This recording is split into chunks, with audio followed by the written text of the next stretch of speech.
Ivana, it's great to see you today. Thank you very much for inviting me. So, Ivana, you're a research fellow at the Foundation for Defense of Democracies, and you specifically look at Russia's influence campaigns globally, as well as the Balkans. And a lot's happening in the Balkans that's quite alarming.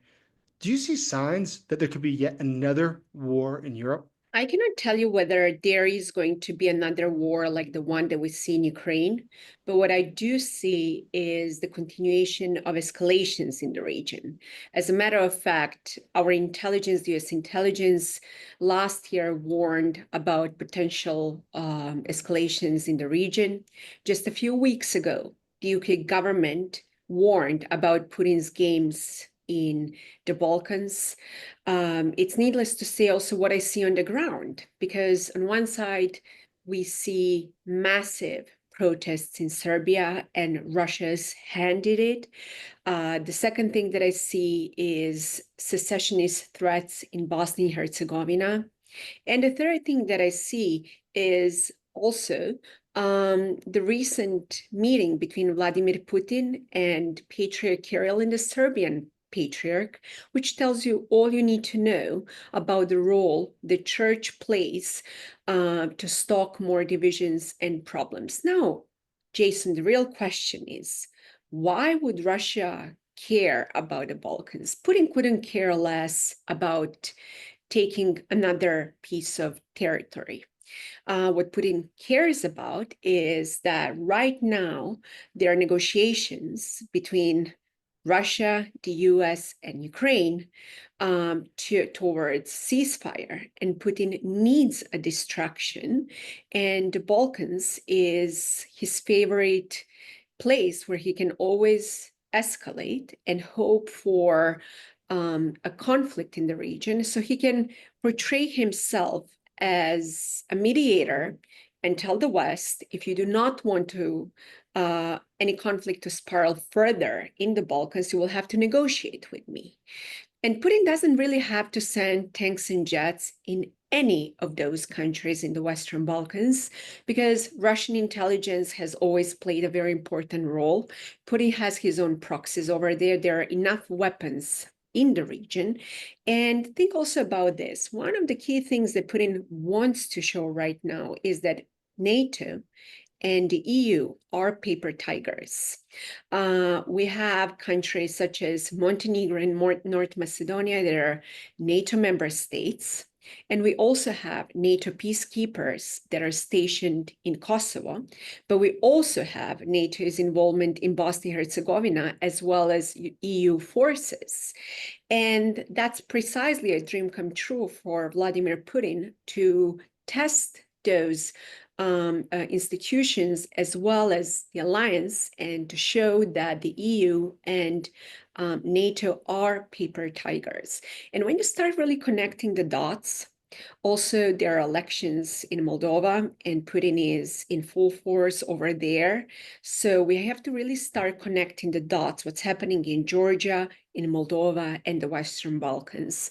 I've been also warning for quite some time about Putin's actions in the Baltic states, and that's also the part of the connections, because they're Russian speakers, and just, think about any escalation in the Baltic states where Putin can just send NATO peacekeepers, and to make sure that NATO does not, so-called peacekeepers, and to make sure that NATO does not respond.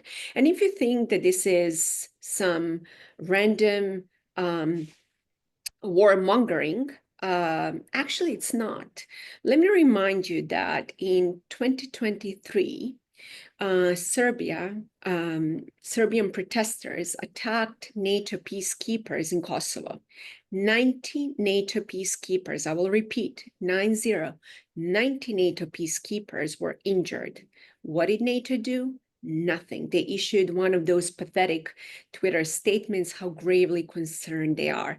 And make no mistake, things are actually heating up in the region. I'm more than happy to unpack some of those countries and Russia's and Serbia's activities there. Sure. So why don't we dive into that? What's going on in the other countries of the Balkans? So let's start with Bosnia-Herzegovina, because in my view, that's the most heating part right now. So you have a Serb secessionist leader, Milorad Dodik, who has threatened to secede. And actually, if you go back for the past few years, he issued numerous secessionist threats, but he didn't follow through on those threats because of geopolitical situation. This time around, I'm significantly more concerned because the West is distracted, and with so many domestic regional issues in Europe, in the United States, and elsewhere, that Dodik understands very well that the EU currently doesn't have probably political will to do something. He emphasized multiple times how Putin is going to back him and to help him. And the Serbian president and Dodik also have very close ties. And I understand that some analysts might disagree with me, thinking that it's not in Vucic's interest to be close to Dodik, and I disagree, because he also needs Dodik always to escalate and then de-escalate, and then to use that as a bargaining chip with the EU and the US to portray himself as a pillar of stability. It's needless to say that there was numerous attempts to arrest Dodik. The US imposed sanctions on Dodik.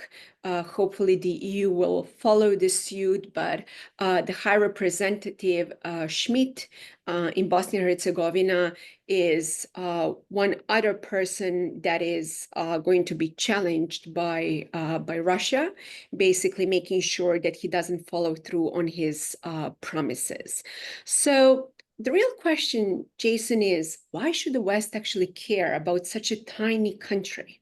The problem is that Putin understands very well ethno-religious differences in the region, and he can stoke all those divisions. So I'll just give you a very concrete example. Just a few days ago, Milorad Dodik stated how Muslims should turn into Orthodox Christianity. It's a truly devastating statement, and while some can believe that this is just for a domestic audience, all our listeners who are aware of the brutal wars back in the 90s understand very well how such rhetorics can be inflammatory. But it's also not only Bosnia and Herzegovina. I think should another chaos escalate in the region, that may actually spill over in other parts, including in Kosovo, I have to admit that today I'm more optimistic about the Western approach in Kosovo versus 2 or 3 years ago, because NATO peacekeepers have grown in numbers, and they understand very, very well the games that Russia and Serbia have played. My other concerns are North Macedonia and in Montenegro. They are full NATO member states. And should any chaos escalate, that can also spill over in those two countries. One thing that I want to emphasize is that neither Serbia nor Russia have to truly use tanks and jets in any of those countries, because they can just use little green man. And we already saw with multiple escalations in the past in Kosovo how effective that could be. And also, let's also not forget that that can be used as a plausible deniability, and to claim that neither Vucic nor Putin have something to do with that. And another thing that I think it's extremely important to emphasize is that there are massive protests right now in Serbia. In March, there are reports that almost 500,000 people were on the streets of Belgrade protesting against the Vucic government, because 6 months ago, a canopy collapsed in the city of Novi Sad that killed 16 people. And since then, students took the lead, and there were massive protests actually the Western media is not paying, of course, attention these days because there are massive things everywhere. The world is imploding these days. But students are not going to stop. We haven't seen this since Milosevic. As a matter of fact, protests are larger in number and in effort than they were actually back in the 90s. Of course, Russia and the Serbian government claim this is all Western plot, that they want to overthrow President Vucic. And we should also not forget that in 2021, Serbia and Russia pledged to fight together color revolution. So there is a massive propaganda campaign right now claiming that the West is triggering a new Maidan scenario in Serbia. And my also concern is that there were some reports that the government of Serbia had used a sonic weapon. So there are now investigations about this. But as a matter of fact, FSB was in Serbia trying to investigate this particular issue, which tells you all you really need to know, how Russia and Serbia work closely. That tells you also a lot about the EU path of Serbia. And I have to admit that one of the key problems in the region has also been the EU appeasement of Vucic, because they thought that he was the one who could bring the Balkans towards the EU. But if you read carefully his statements, he rarely talks about EU membership. He actually talks about EU path. And it's natural because he really needs EU money for his political survival. So the appeasement absolutely didn't work, and peace through trade never worked, and it won't work this time around either. I really like to read the history back in the early 90s, and there are numerous declassified documents where Western intelligence warned about a potential conflict in the former Yugoslavia already in the early 1990s. And back then, people thought it's the end of 1991, the end of the Soviet Union, the Cold War ended, free market economy is going to bloom. So why would ever there be a war in the former Yugoslavia? Because the West naively thought that cooperation in economy might actually melt the hearts of in general of dictators. That has been weird throughout the history, but it didn't work then. And I'm afraid that even nowadays, a very similar naive approach is on the horizon. But I also want to deliver some good news, which is, even though that the EU fears escalations in the region, I also think that they finally understand how Vucic and Dodik and Putin have been playing them like a fiddle for a very long time. And also, Dodik is not so strong domestically, which could be also a quick win for the United States and the EU to show Putin that he is not the one who can dictate the rules of the game. So even Marco Rubio sent a very clear message to Dodik and some other parts of the US government. So no matter how bad things are, I think that finally the West is waking up to this threat. So looking back historically, why is it that Serbia has always sought to have such a close relationship with Russia? It's by no means anything new. We saw it in World War I and before. What is the origins of that, and how has it played out over time? So if you, for example, even look at the former Yugoslavia, Tito actually didn't have such close ties to the Soviet Union because he was trying to balance between East and West. But Russia's main pillar center of gravity of influence in the region is through the Orthodox Church and through the culture.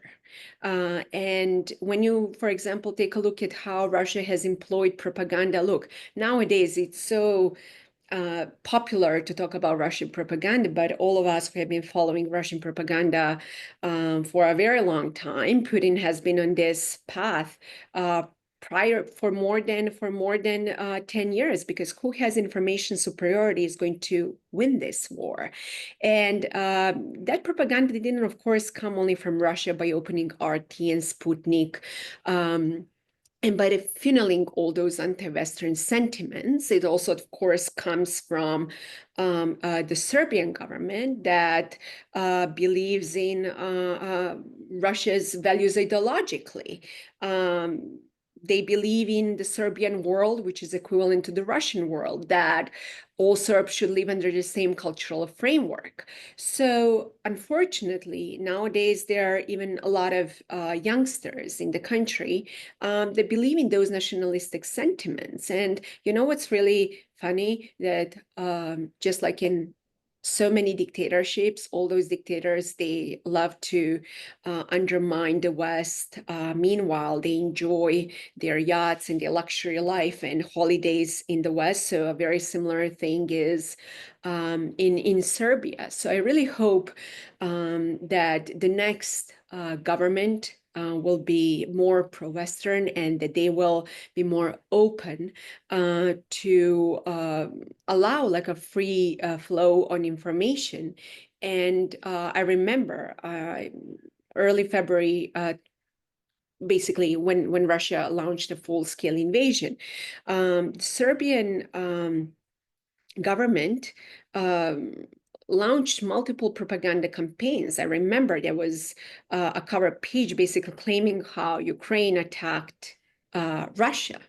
All those nonsense, such as, for example, how the United States is developing biological weapons to use it as a ethnic weapon against the Slavic nations. You can find all those nonsense propaganda in regular media, and I think in a large part that has truly caused a lot of Serbs to support Russia. But you know what's really interesting? If you look historically, Russia has actually never been a true friend of Serbia. They did not support Serbia in multiple instances. So it's quite ironic, really, that Russia believes that the Slavic brothers are going to help them this time. And also, think about this: the EU is #1 investor in Serbia, yet a lot of people over there believe that Russia and China are key partners. So looking ahead, what should we be looking out for? What is it that we might be seeing in the next few weeks or months that we should be paying attention to?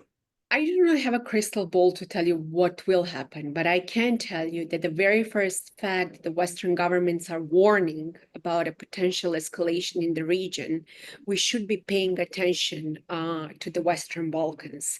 I think it's very important to watch May the 9th and whether Vučić will go there and how the EU will respond.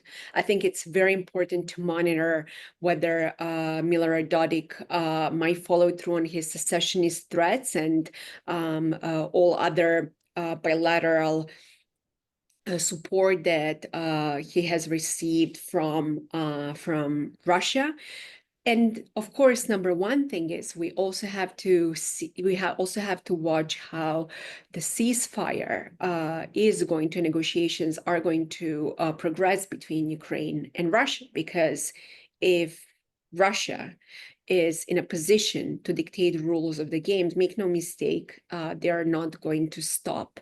And Russia's ultimate goal is not only to subjugate Ukraine. Russia's ultimate goal is to completely rewrite the global order, to create what I like to call a multi-polar world with China, Iran, and North Korea, and of course to show that NATO and the EU are paper tigers. As I mentioned, the Balkans, it's a quick win for the West. And the West should absolutely not fear Russia's tanks and jets over there. As a matter of fact, the West should send a very clear signal to Moscow that Putin is not the one who can dictate the rules of the game. Ivana, that's certainly fascinating. There's a lot going on. Thank you for your time today. Thank you very much for inviting me, Jason.